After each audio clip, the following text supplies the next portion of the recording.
Okay, so this video is about, it's a response video to Marissa's response video to RFID smart homes, which was a show on the from Daily Planet that talked about smart homes that use RFID chips in them.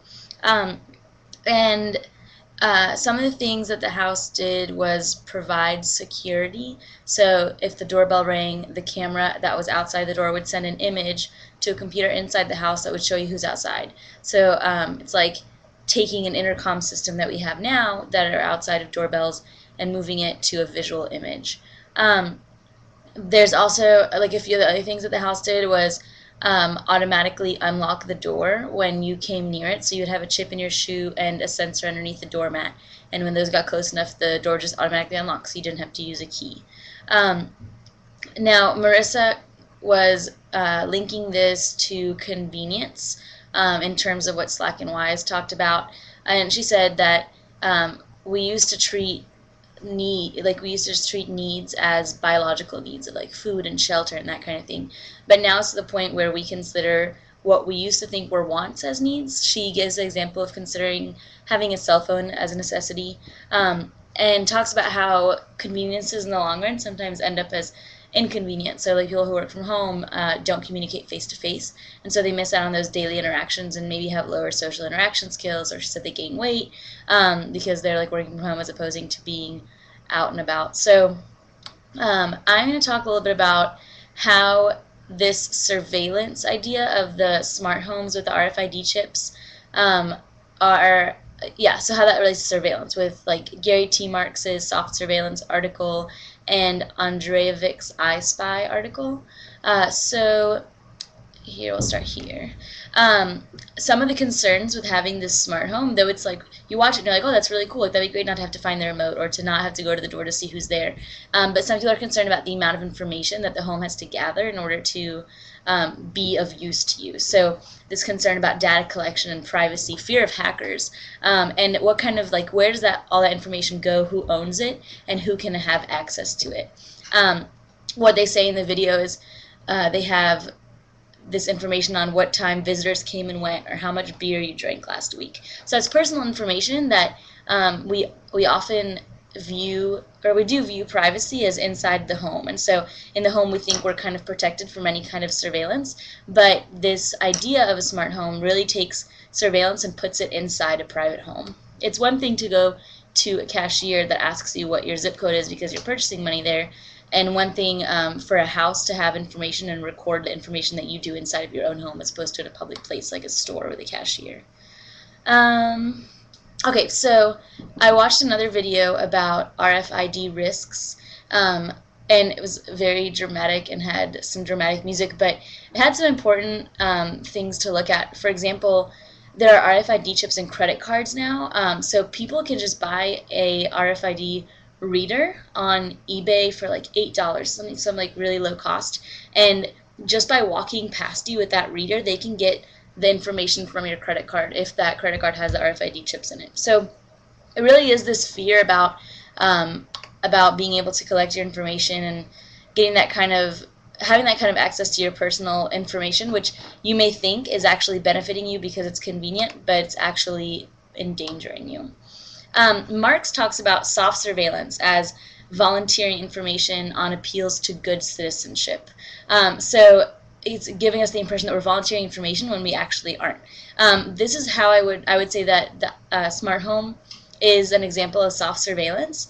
It's not hard surveillance because you're not being interviewed or interrogated, but you are having data collection and like enforced upon you by a house or by some sort of information system.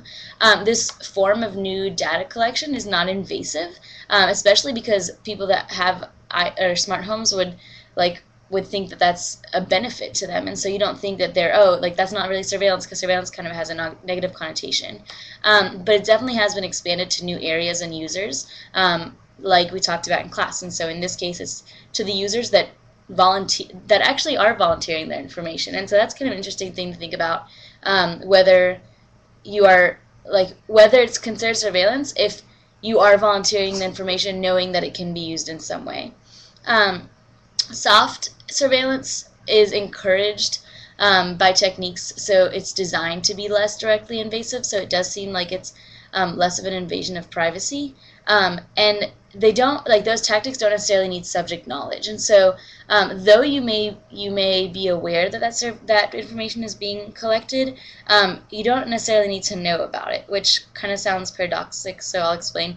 But there may be like certain recording devices in the house that are being used for one certain task that the house is doing for you, but you don't realize it's also collecting this extra information. So example, the house records when you run out of certain food in the fridge, so that you don't have to write your own grocery list. But that's also a collection of all the things you've eaten during the week, or all the purchases that you've made to go into your fridge, which you may not realize. And that may not be a negative thing that can be used against you, but it's possible that it can, depending on who has access to that kind of information. Marx talks about technology needing to be seen as an opportunity as opposed to a problem, because it can be used to protect information and notify individuals when their personal information is collected or has been compromised. It's kind of ironic because the way we're looking at now is technology is collecting that information, and your safety and privacy may be compromised. But what he says is that technology is also the solution, but it's also causing the problem. So it's kind of the cyclical nature of surveillance and technology. Now, Andrejevic, in his iSPY article, also talks about surveillance and power in the interactive media. He says this new kind of media is interactive because he says interactivity is monitoring by friends and family, or by any kind of information system. So like he says, like checking your internet history, for example, that's contributing to interactivity of surveillance. Something else he talks about is enclosure in iSPY, Andrejevic does, and he says that this is the pattern that we get from interactive media or interactive technologies, because it just it allows this cyclical nature that we talked about. So for example, when you use a credit card somewhere and that can be tracked to see like the history of where you were and where you've been, so it's the ability to interact as opposed to like just be recorded. So that is interactivity and an enclosure in that case. So you can definitely see that the iSPY home is related to enclosure because of the surveillance forms that it has in the house that maybe, or that are like seen as technologies for the house, but really are forms of data collection. Finally, Andrejevic mentions this term asymmetrical loss of privacy. So like we talked about, you're benefiting from this data collection because it's giving you some sort of, I don't know, it's giving you some sort of advantage in the house or some sort of convenience, like Marissa talked about. But as an individual, you're also becoming more and more transparent to the public or to some monitoring agency, data collection industry, which may be the people or the companies that are in charge of these, creating these smart homes. You want to call them iHomes.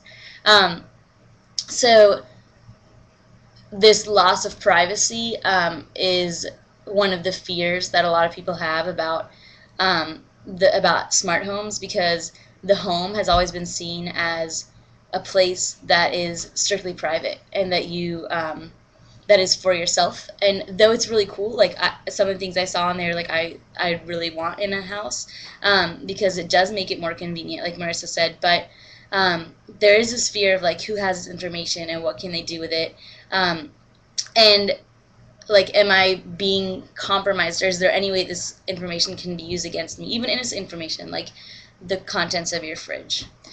So that is all. In short, in summary, I just talked about these RFID chips that come in smart homes and the dramatic risks of them, which is mostly about this loss of privacy and this fear of hackers and information being used in a way that may be harmful to you. I'm also going to post underneath this video the link to the video I watched about RFID risks. again, it's not to be taken too seriously because it's really intense, dramatic music and stuff, but some of the information in there is interesting to think about. If we can get credit card information just by walking by someone, like having an RFID disc in my shoe, like what kind of information does that give someone who has an RFID reader and is walking next to me? So that's something to think about. Feel free to respond. Otherwise, enjoy. Thanks.